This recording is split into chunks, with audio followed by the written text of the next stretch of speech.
नमस्कार मित्रों, हमारी सीरीज चली है एपिसोड नंबर 17 की, जिसमें हम बात कर रहे हैं भृगु संहिता की। भृगु संहिता के अंतर्गत आज हम बात करने जा रहे हैं वृषभ लग्न के नवम भाव में यदि बुध स्थित हो तो उसके क्या फलादेश होंगे। प्रथम भाव में 2 नंबर का मतलब होता है वृषभ लग्न। वृषभ लग्न में बुध द्वितीय भाव और पंचम भाव इन दोनों भावों का स्वामी होता है। देखिए, जब कभी भी बुध नवम भाव में स्थित हो जाता है तो ये बेहतर फल प्रदान करने वाला बन जाता है। जैसे कि पहले भी हमने बात करी है, बुध एक चंचल ग्रह होता है, अस्थिर ग्रह होता है, परिवर्तन का कारक ग्रह माना जाता है। इसी प्रकार से नवम भाव भी परिवर्तन का कारक भाव माना जाता है। यहाँ पर बुध अपने समभाव रखने वाले शनि की राशि में स्थित हो रहा है। तो यहाँ पर जब कभी भी हम परिवर्तन की बात करते हैं तो व्यक्ति के जीवन में परिवर्तन का विशेष कारक यह बुध बन जाता है। जनरली यदि यह बात करेंगे तो यह परिवर्तन शुभ ही होंगे। क्यों शुभ होंगे? क्योंकि यहाँ पर बुध नवम भाव, एक शुभ भाव में, एक त्रिकोण भाव में स्थित हो रहा है। तो यहाँ पर बुध की बात करें तो बुध एक बेहतर फल प्रदान करने वाला ग्रह बन जाएगा। यदि हम द्वितीय भाव के सापेक्ष बात करते हैं तो द्वितीय भाव का स्वामी अपने स्थान से अष्टम स्थान और कुंडली के नवम स्थान में स्थित हो रहा है। देखिए, द्वितीय भाव जो होता है वह एक मारक भाव होता है। हमने जो लघु पार्षद की बात करी थी, आपसे बताया था कि अष्टम भाव एक मृत्यु स्थान होता है। अष्टम का अष्टम मतलब तृतीय स्थान भी एक मृत्यु स्थान होता है। इन दोनों के द्वादश स्थान मतलब द्वितीय स्थान और सप्तम स्थान, ये दोनों ही मारक स्थान होते हैं। एक मारक स्थान का स्वामी जब भाग्य भाव में बैठ जाता है, धर्म भाव में बैठ जाता है, तो व्यक्ति को धर्म के प्रति नास्तिक भी बना सकता है। इसके अलावा भाग्य की कुछ हानि करने वाला भी यह बुध बन जाता है, कुछ स्ट्रगल प्रदान करने वाला बन जाता है। तो डेफिनेटली व्यक्ति का जो प्रारंभिक जीवन होगा वह कुछ संघर्ष करने वाला होगा, उसके बाद चीज़ें बेहतर हो जाएंगी। क्योंकि यहाँ पर द्वितीय स्थान धन का कारक भाव भी माना जाता है। धन के कारक भाव का स्वामी जब भाग्य स्थान में बैठता है तो व्यक्ति को अत्यंत धनी बना देने वाला भी बन जाता है। इसके अतिरिक्त व्यक्ति की ससुराल और कुटुंब का कारक भाव भी द्वितीय स्थान होता है। तो व्यक्ति को अपने कुटुंब और ससुराल से भी बेहतर फल प्राप्त होते हैं। संबंध बहुत अच्छे नहीं होते लेकिन सहयोग खूब प्राप्त होता है। तो ऐसे में ये द्वितीय भाव के सापेक्ष यह बुध बेहतर फल प्रदान करने वाला बन जाता है। यदि हम पंचम भाव के सापेक्ष देखते हैं तो पंचम भाव का स्वामी अपने स्थान से पंचम स्थान और कुंडली के नवम स्थान में स्थित हो रहा है। यहाँ पर एक त्रिकोण भाव का स्वामी एक त्रिकोण भाव में स्थित हो रहा है। यह अत्यंत शुभ योग माना जाता है। देखिए, पंचम भाव होता है मान प्रतिष्ठा सम्मान का कारक भाव, बुद्धि विवेक और ज्ञान का कारक भाव, संतान का कारक भाव। ये सभी कंटेंट्स व्यक्ति को पॉजिटिवली प्राप्त हो जाते हैं। व्यक्ति की बुद्धि, विद्या और विवेक उच्च स्तर के होते हैं। क्योंकि देखिए, यहाँ पर बुध भी जो होता है वो विद्या, बुद्धि और विवेक का कारक ग्रह माना जाता है। तो व्यक्ति अत्यंत विवेकशील भी होता है, बुद्धिमान भी होता है और एजुकेटेड भी होता है।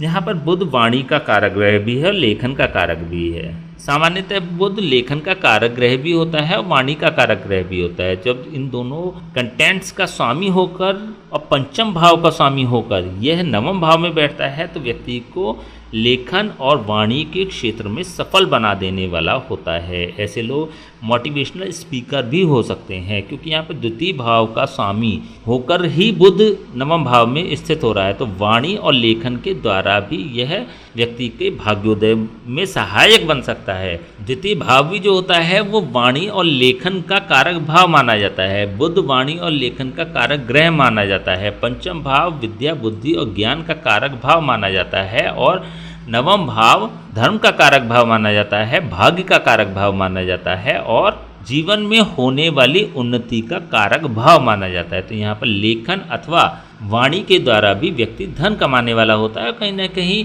प्रोफेशनली अथवा सामाजिक रूप से व्यक्ति धर्म के कार्यों से जुड़ा हुआ भी हो सकता है। बुध व्याकरण, गणित और साहित्य जैसे विषयों का प्रतिनिधित्व भी करता है। तो ऐसी स्थिति में व्याकरण, गणित और साहित्य जैसे विषयों पर ऐसे लोगों की कमांड भी होती है। इससे संबंधित प्रोफेशन को भी यह अपना सकते हैं। बुध आमोद प्रमोद, हास परिहास और अभिनय का कारक ग्रह भी होता है। तो ऐसे में आमोद प्रमोद, हास परिहास और अभिनय के क्षेत्र से भी ऐसे लोग जुड़े हो सकते हैं अथवा एक जॉली नेचर का इनका स्वभाव माना जाता है। यदि हम इसकी दृष्टि की बात करें तो इसकी पूर्ण दृष्टि तृतीय भाव पर पड़ रही है। तृतीय भाव होता है संघर्ष का कारक भाव, मेहनत का कारक भाव, परिश्रम का कारक भाव और पुरुषार्थ का कारक भाव। तो जब यह बुध पॉजिटिव होकर अत्यंत सकारात्मक होकर जब तृतीय भाव पे दृष्टि प्रदान करता है तो व्यक्ति को मेहनत नहीं कराता, फिजिकली मेहनत की आवश्यकता नहीं होती।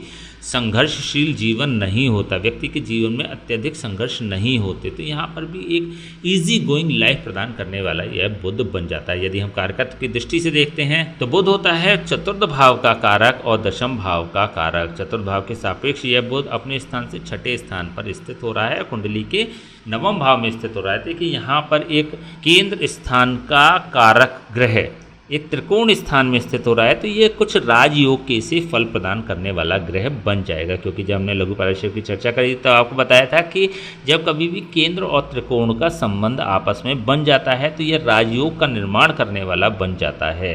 यहाँ पर हमने 4 प्रकार के संबंधों की भी आपसे चर्चा करी थी, सहावस्थान संबंध, दृष्टि संबंध, क्षेत्र संबंध और स्थान दृष्टि संबंध। इन चारों प्रकार के संबंधों में से कोई सा एक प्रकार का संबंध भी यदि बन जाता है तो यह एक राजयोग का निर्माण करने वाला बन जाता है। लेकिन यहाँ पर हम कारकत्व की दृष्टि से देख रहे हैं, चतुर्थ भाव का कारक नवम भाव में बैठा हुआ है, तो राजयोग पूर्ण राजयोग तो नहीं, लेकिन हर राजयोग के से कुछ फल प्रदान करने वाला अवश्य ही बन जाएगा। यदि हम दशम भाव के सापेक्ष देखते हैं तो दशम भाव का कारक अपने स्थान से नवम स्थान पर स्थित हो रहा है, तो ऐसे में यहाँ पर भी एक केंद्र स्थान का कारक एक त्रिकोण स्थान में स्थित हो रहा है, तो शुभ फल प्रदान करने वाला ही बन रहा है। देखिए यहाँ पर दोनों ही भावों के सापेक्ष एक नेगेटिविटी है। चतुर्थ भाव से यह बुध छठे भाव पे षडाष्टक योग बनाते हुए स्थित हो रहा है, और यदि हम दशम भाव के सापेक्ष देखें तो अपने से द्वादश होकर यह नवम भाव में स्थित हो रहा है, तो राजयोग के से फल तो दोनों भावों के सापेक्ष प्रदान करेगा, लेकिन यहाँ पर षष्ठम का संबंध, यहाँ पर द्वादश का संबंध बन रहा है, तो यह एक नकारात्मक स्थिति उत्पन्न हो रही है। तो जैसा कि अभी हमने बताया कि व्यक्ति के जीवन के प्रारंभिक समय में व्यक्ति को अवश्य ही संघर्ष करना पड़ेगा, उसके बाद चीजें सहज हो जाएंगी, सरल हो जाएंगी और व्यक्ति उच्च सफलता प्राप्त करने वाला हो जाएगा।